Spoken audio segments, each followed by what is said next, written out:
बहुत समय पहले की बात है। कोशी नदी के तट पर एक छोटा सा गांव बसा था। हरे भरे खेतों, पीपल की छांव और मिट्टी की महक से भरा गांव। इसी गांव में रहता था साजिद, एक सीधा सादा भोला लड़का। उसकी आंखों में सच्चाई थी और दिल में सुकून। वहीं उसी गांव में रहती थी रोशनी। नाम के जैसे ही उसकी मुस्कुराहट भी उजाला कर देती थी। साजिद और रोशनी बचपन से साथ खेले, कोशी के तट पर बालू के घर बनाए, खेतों में लुका छुपी खेली और गांव के मेले में एक दूसरे का हाथ थामे घूमे। धीरे धीरे बचपन की दोस्ती कब दिल के तारों में बदल गई, दोनों को भी पता ना चला।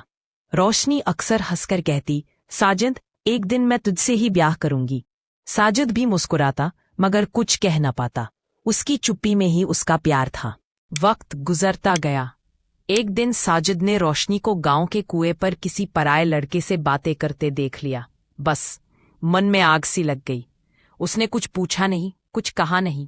गुस्से में आकर रोशनी से मुंह फेर लिया। रोशनी ने बहुत सफाई दी, वो तो मेरा भाई हैरीत था, शहर से आया है।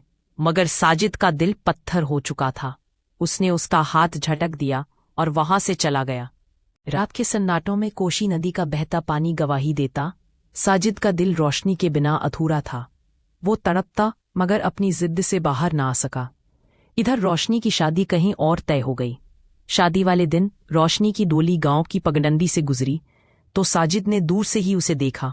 रोशनी की आंखों में आंसू थे और साजिद की आंखों में जलता हुआ पछतावा।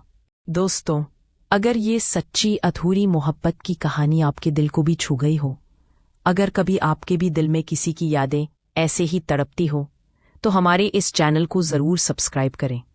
आपके साथ से हमें और भी ऐसी दिल से निकली कहानियां सुना अधूरा था। साजिद का शिक्षा, कभी भी गुस्से और शक में आकर सच्चे प्यार को ठुकराना नहीं चाहिए, क्योंकि कभी कभी एक सवाल पूछ लेने से जिंदगी बदल सकती है।